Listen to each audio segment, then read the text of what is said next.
की पाटील गटाचे प्रवक्ते सुनील तळेकर ते वारंवार बागल गटावर बोललेले आपण पाहतो. मला या संदर्भात सांगायचं आहे की आता त्यांच्यापुढं बाकीचे प्रश्न आहेत, पण ते आवर्जून आदिनाथवरच चर्चा करतात सारखी. आदिनाथचं बागलांनी वाटोळं केलं, आदिनाथच्या बाबतीत बागलांनी उत्तर दिलं पाहिजे. तर आम्हाला एवढंच सांगायचं आहे की तालुक्यात अनेक प्रश्न आहेत आता सध्या, त्यांच्याकडे आमदारकी आहे त्यांच्या नेत्यांच्याकडे. आता दुष्काळाचं भयानक प्रश्न तालुक्यात निर्माण झालेला आहे. दुष्काळावर बोलत नाहीत, तालुक्यातल्या विकास कामांवर बोलत नाहीत, बाकीच्या कुठल्या प्रश्नांवर बोलत नाहीत. उठलं की ते आदिनाथवर बोलतात. तर आदिनाथची सत्ता बी लोकांनी त्यांच्याकडे दिली. ज्यावेळेस सत्ता पाहिजे होती त्यावेळेस त्यांनी बागलांकडे मागणी केली आम्हाला सहकार्य करा म्हणून. तर आता आदिनाथ त्यांच्याकडे लोकांनी बहुमताने दिला आहे. त्यांनी आता काय निर्णय घ्यायचा, आदिनाथ कसा चालू करायचा हा विषय सोडून पाठीमागच्या प्रश्नांवरती बोलत आहेत. मला त्यांना एक सांगायचं आहे की तुम्ही आता नियोजन कसं करणार पाठीमागचं हे झालेलं, म्हणजे नियोजन आता पुढं चालू कसं करणार आहे ह्या बाबतीत त्यांनी बोलायला पाहिजे. आणि राहिला प्रश्न की त्यांनी मध्ये ॲग्रोच्या बाबतीत नेत्यांवर आरोप केले की रोहित पवारांशी त्यांचा हे झालं, काहीतरी करारात काय झालं. तर तुम्हाला मी सांगतो की बागलांचा, दिग्विजय बागलांचा आणि रोहित पवारांचा काही विषय नव्हता त्याच्यात. तो विनाकारण त्यांनी आरोप केलेले आहेत त्याच्यात. आणि आम्ही कारखाना चालू अवस्थेत सोडलेला आहे.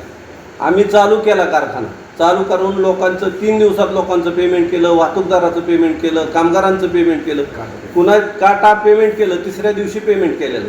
लोकांची आमच्याकडे कुणाचीही ओरड नव्हती. त्याच्यामुळं त्यांनी आमच्यावर आदिनाथच्या बाबतीत आदिनाथ कसा सुरू करायचा लोकांच्या ह्याच्यासाठी त्यांनी सांगावं.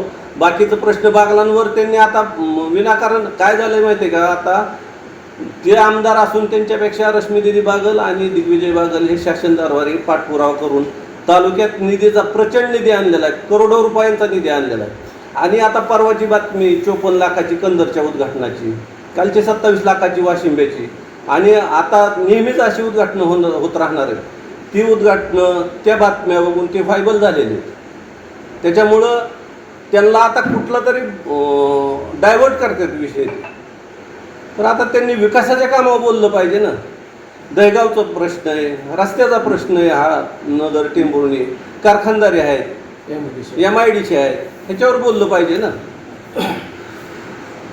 बागल गटाने आदिनाथ सहकारी कारखान्याला आमदार नाना पाटील यांना सहकार्य केलं होतं, परंतु तरी देखील बागल गटावर का टीका केली जाते? काय आता काय झालं, कालच्या जिल्हा परिषद पंचायत समितीला आदरणीय जयवंतराव जगताप भाऊ, संजय मामा जगताप, सुभाष आबा असतील, आपलं संजय मामा शिंदे असतील, बागल गट असेल, सगळी एकत्र आलेली आणि विकासाला खऱ्या अर्थाने आता सुरुवात झालेली जिल्हा परिषद पंचायत समितीच्या मार्फत.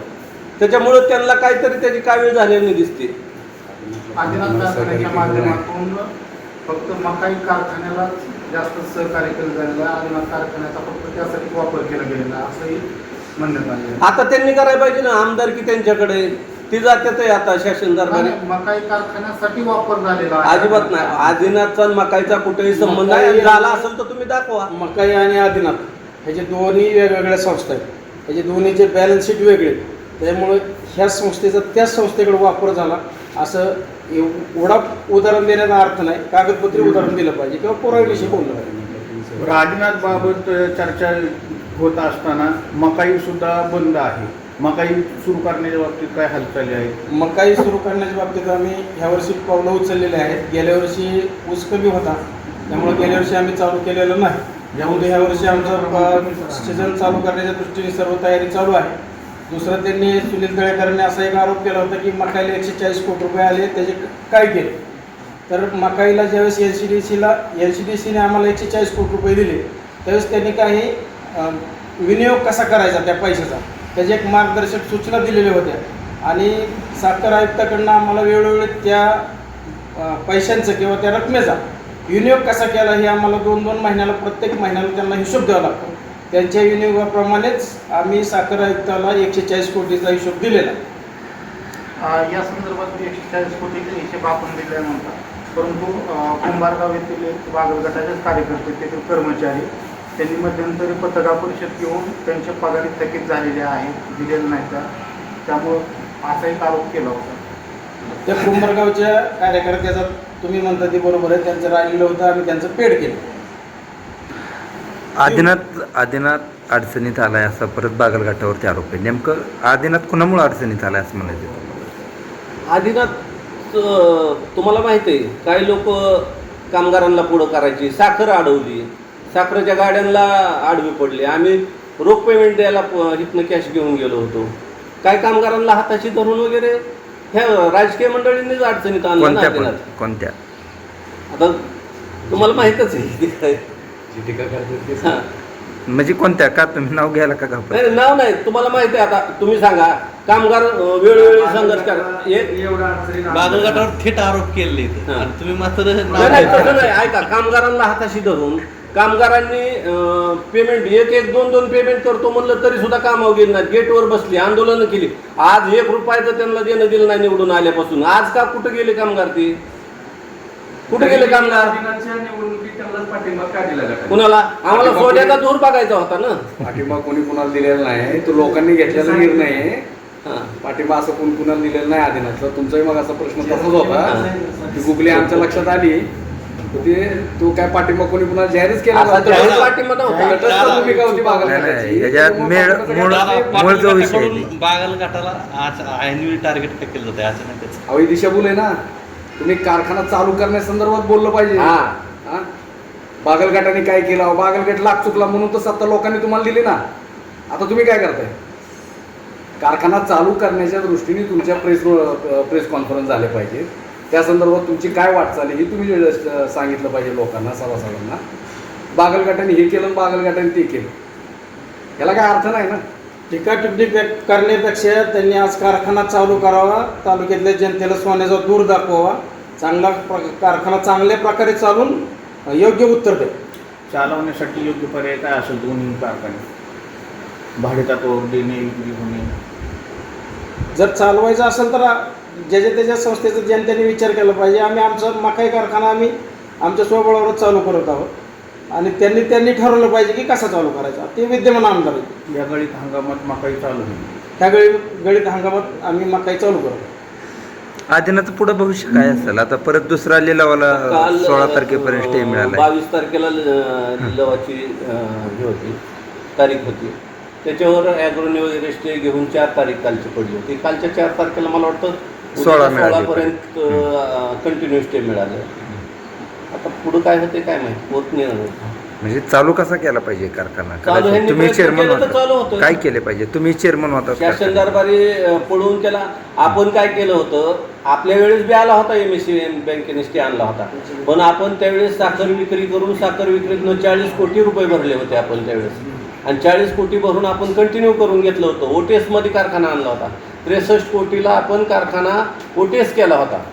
तर आता तिथनं पुढचे हप्ते परत आम्ही त्या काळात भरले 40 कोटी, आणि नंतरचे जे हप्ते ते आम्ही कारखाना चालू केला. कारखाना चालू करून तुमच्या सगळ्यांच्या समोर सगळ्यांचे पेमेंट वगैरे सगळे रेग्युलर झालेले, आणि तिथनं परत प्रशासक आलं. तिथनं पुढं आमची जबाबदारी संपली होती ना. मध्यंतरी ज्यावेळी सांगितलं की आदिनाथ कारखाने कुठेतरी आता दादानी स्वतः सांगितलं की बागलघाट चुकला, ती चुकल्यामुळे चूक काय ती मान्य केलेली नाही, ते म्हणत नाही. परंतु त्यामुळे कुठेतरी पाटील गटाकडे कारखाना दिला गेलेला आहे शेतकरी सभासदांनी. तर त्या अनुषंगाने मध्यंतरी ह्या निवडणुकीच्या दरम्यान काय क्लिप व्हायरल होत होत्या पाटील गटात मतदान करण्यासंदर्भात, काहीतरी या संदर्भात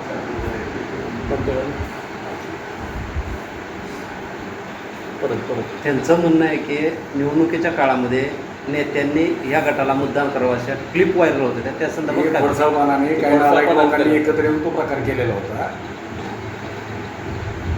सभासदांनी स्वतःचा निर्णय मत रूपात दाखवलेला आहे ना. करमाळा तालुक्यात आदिनाथ कारखाना हा तालुक्याचं वैभव आहे. यासाठी जरी विरोधी गटाची सत्ता असली तरी एक करमाळा तालुक्याची वैभव म्हणून आदिनाथ कारखान्यात बोललं जातं. आपण सध्या आपला गट जो आहे तो सत्तेत आहात. आपण त्यासाठी काय सहकार्य करणार? 100% त्यांनी मग यावं इकडे बनाव दिदी साहेबांना नेत्यांना, चला आपण जाऊ मुख्यमंत्र्याकडे वगैरे. थोडं भाजपमध्ये आलं पाहिजे का ते? नाही ह्यांच्या- वरिष्ठ नाही, नाही. निर्णय घेतील ना. नाही. मी काय म्हणतोय की हे. त्या नेतृत्वाने तालुक्याच्या म्हणायला पाहिजे की पातळीला पण- आम्हाला सहकार्य करा, चला तुम्ही मुख्यमंत्र्याकडे. म्हणता की विधान परिषदेच्या निवडणुकीच्या दरम्यान सगळे एकत्र दिसत आहे तसं आदिनाथसाठी एकत्र याल का? चांगल्या कामासाठी यायला अशा ऐका. प्रकारे चित्र दिसलंय विधान तुम्ही- परिषदेच्या निमित्तानं. नाही शासन दरबारी जायला काहीच अडचण नाही. मुख्यमंत्र्याकडे दिदी साहेब जातील, आदिनाथच्या बाबतीत सहकार्य करा म्हणून सांगतील. पण जे हित नेतृत्व करतात त्यांनी म्हणलं पाहिजे ना, तुम्ही चला आम्ही येतो तुमच्या बरोबर. अशी टीका करत बसल्यावर विनाकारण कशी भावना होईल? कारखाना टीका करण्यापेक्षा चालू कसा होईल सगळ्याच्या सहकार्याने हे बघितलं याला पाहिजे महत्त्व ना. दिलं चालू पाहिजे. होणे महत्वाचे आहे हा. आणि त्या दृष्टीने जे कारखाना सक्षमपणे चालवलेले ती सगळे एकत्र आहेत आत्ताच्या घडीला. आणि तालुक्याची अस्मिता असल्यामुळे आदिनाथ चालू होण्यासाठी सर्वच लोकप्रतिनिधींनी प्रयत्न करणे गरजेचं आहे. त्यामुळं हे पत्रकार परिषदा, टीका टिप्पणी हा विषय बाजूला ठेवून कारखाना सुरू होण्याच्या दृष्टीने सर्वच नेत्यांकडून प्रयत्न झाले पाहिजे.